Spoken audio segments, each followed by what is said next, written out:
Friends, चलिए पुनः हम अपनी क्लास को स्टार्ट करते हैं। और आज का जो टॉपिक है वह हमारा है वायुमंडल। वायुमंडल की संरचना और वायुमंडल की परतें। आज इसको हम जानेंगे एक छोटे से चित्र के माध्यम से, जिससे कि आपको कोई दिक्कत ना हो समझने में। डिफिनेशन को हम बोलते चलेंगे और डायग्राम के माध्यम से बहुत ही आसान तरीका, एकदम आसान तरीका कि एक ही बार में आपको क्लास समझ में आ जाएगी। चलिए,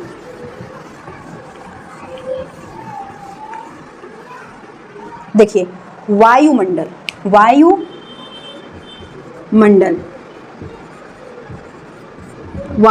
अर्थात क्या है? वाष्प का गोला। क्या है ये? वाष्प का गोला।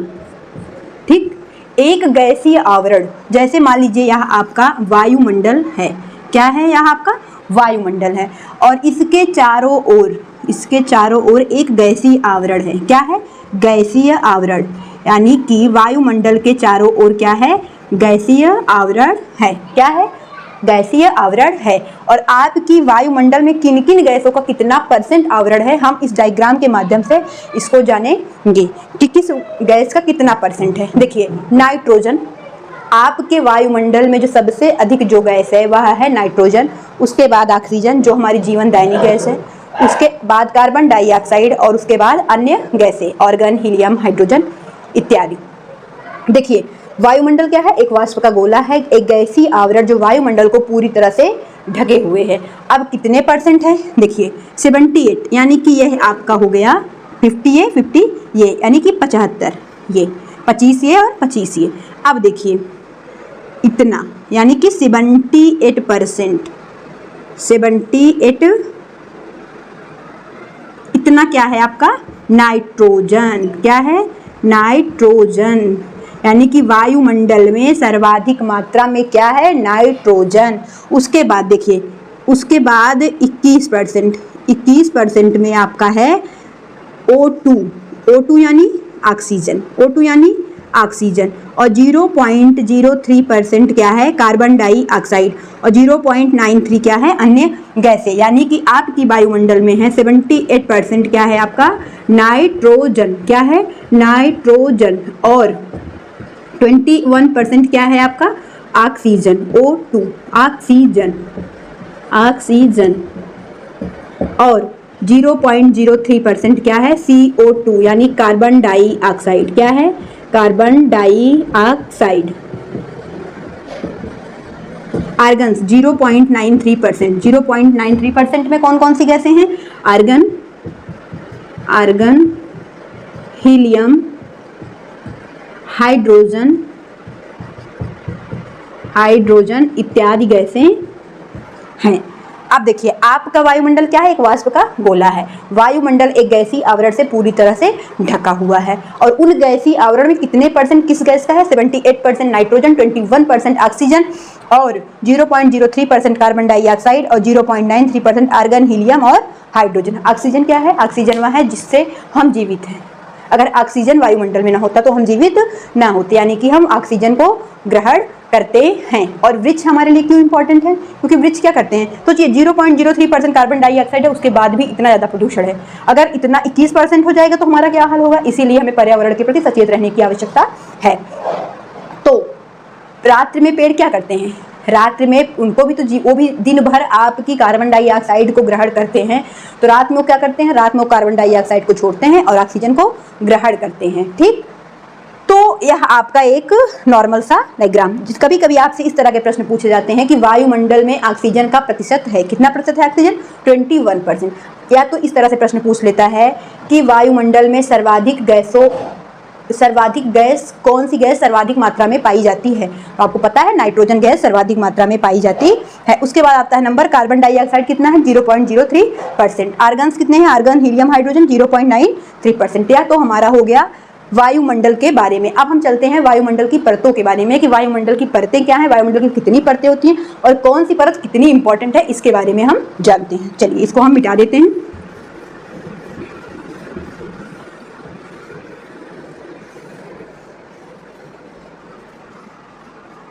पहले हम वायुमंडल की परतें, यहाँ हेडिंग अपनी डाल लेते हैं, वायुमंडल की परतें। वायुमंडल की परतें देखिए, यहाँ हम अपना एक नॉर्मल सा डायग्राम बनाते हैं आपको समझाने के लिए। इसको हम 5 बराबर भागों में 3 4 5 देखिए 1 2 3 4 5 ठीक, ये हमारी नीचे पृथ्वी हो गई। ठीक, अब पृथ्वी से हम देखते हैं कि कौन सी गैस कितनी दूरी पे है और किस गैस का क्या मतलब है। तो जो वायुमंडल की सबसे निचली परत है, यानी जहां आपकी पृथ्वी के जो सबसे नज़दीक है, वह कौन सी है? क्षोभ मंडल। कौन सी है? क्षोभ मंडल। यानी कि अगर आपसे कोई पूछे तो आप ये ध्यान रखिएगा कि पृथ्वी से 13 किलोमीटर की ऊंचाई पे जो सबसे पहली परत है वो क्या है? क्षोभ मंडल। अक्सर इससे बहुत क्वेश्चन आता है प्रत्येक वर्ष। समझ लीजिए मोस्ट इंपॉर्टेंट टॉपिक सीटेट या अदर सारे एग्जाम जो भी यूपीपी या लेखपाल जो भी परीक्षाएं होती हैं उसमें ये क्वेश्चन जरूर आता है। पता नहीं इस क्वेश्चन से कितना प्रेम है कि ये क्वेश्चन बार बार रिपीट होता है और आपको भी इससे प्रेम करना पड़ेगा और अच्छी तरह से इसको समझना पड़ेगा। वायुमंडल की सबसे निचली परत जो होती है वह कौन सी होती है? क्षोभ मंडल, जो पृथ्वी से 13 किलोमीटर की ऊंचाई पर स्थित है। अब इसमें सबसे महत्वपूर्ण क्या है इसको हम बाद में देखते हैं। क्षोभ मंडल के बाद दूसरी जो हमारी परत है वह होती है समताप मंडल। कौन सी? समताप मंडल। इसके बाद मध्य, इसके बाद जो है इसके बाद क्या है? मध्य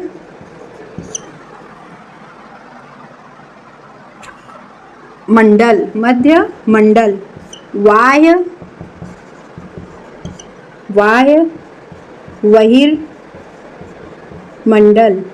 और उसके बाद बहिर्मंडल। देखिए ये आपकी पांचों परतें हो गई। सबसे निचली परत क्षोभ मंडल, उसके ऊपर समताप, मध्य मंडल, वाह्य बहिर्मंडल और बहिर्मंडल। तो जो इन चारों पांचों में सबसे ज़्यादा क्वेश्चन पूछा जाता है वह यह पूछा जाता है कि सब वायुमंडल की निचली परत का नाम बताइए। तो वायुमंडल की निचली परत का नाम है क्षोभ मंडल और वायुमंडल की सबसे ऊपरी परत का नाम है बहिर्मंडल। अब हम एक एक परत के बारे में अच्छे से डिटेल्ड पढ़ेंगे जिससे कि हमको यह क्वेश्चन न भूले। चलिए हम थोड़ा सा पहले बेसिकली समझते हैं क्या चीज़ है। देखिए यहाँ आपका क्षोभ मंडल है जो सबसे नज़दीक है। तो ये देखिए हम कुछ यहाँ पर बना रहे हैं।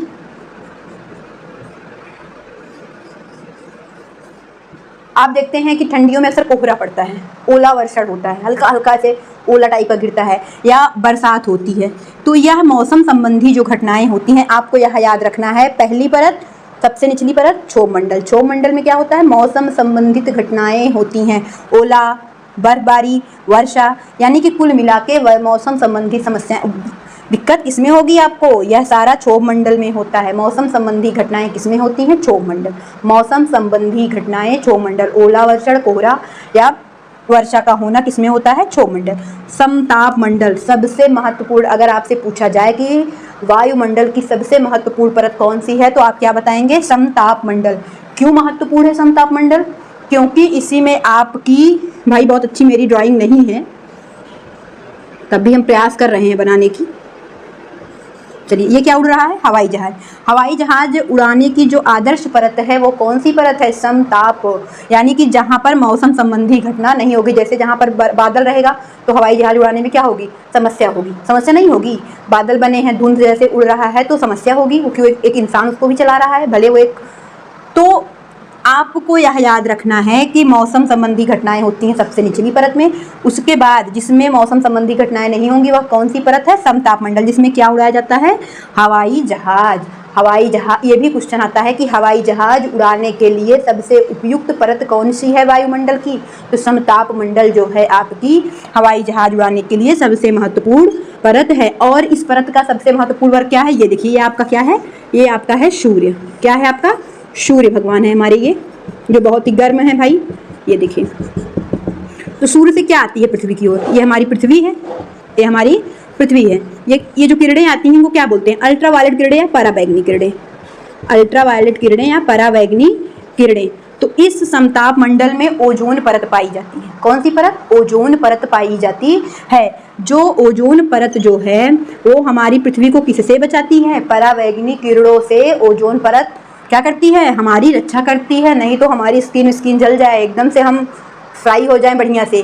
तो आपको यह याद रखना है कि सूर्य से आने वाली पराबैंगनी किरणें जो हानिकारक किरणें होती हैं उससे हमारी रक्षा कौन करता है? उससे हमारी रक्षा करती है ओजोन परत। ओजोन परत कहाँ पर स्थित है? ओजोन परत स्थित है समताप मंडल में। कहाँ स्थित है? समताप मंडल में। और ग्रीन हाउस गैस में 4-5 गैसें हैं जो लगातार ओजोन परत को क्या कर रही हैं, नुकसान पहुंचा रही हैं। ओजोन परत की मोटाई को लगातार उसमें छेद कर रही हैं। और जब ग्रीन हाउस गैसों का वायुमंडल में जब इनकी मात्रा अत्यधिक बढ़ जाती है तब वही होता है कि तापमान में बहुत तेज़ी से वृद्धि होती है। अक्सर आप लोग सुनते हैं ग्लोबल वार्मिंग, वैश्विक तापन क्या है, तो जो ये बेचारी अकेले कितना झेलेगी, ओजोन परत अकेले कितना झेलेगी। हमारा आपका भी तो दायित्व है कि हम और आप इसको प्रोटेक्ट कराएं। चलिए एक बार अभी इसको समझा देते हैं, फिर से इस वीडियो पे पुनः एक बार आते हैं और परावैंगनिक किरणें और समताप मंडल के बारे में अच्छी तरीके से समझते हैं। अब देखिए मध्यपिंड क्या है, मध्यमंडल क्या है। मध्यमंडल वह है जब अंतरिक्ष से उल्का पिंड कहाँ प्रवेश करते हैं,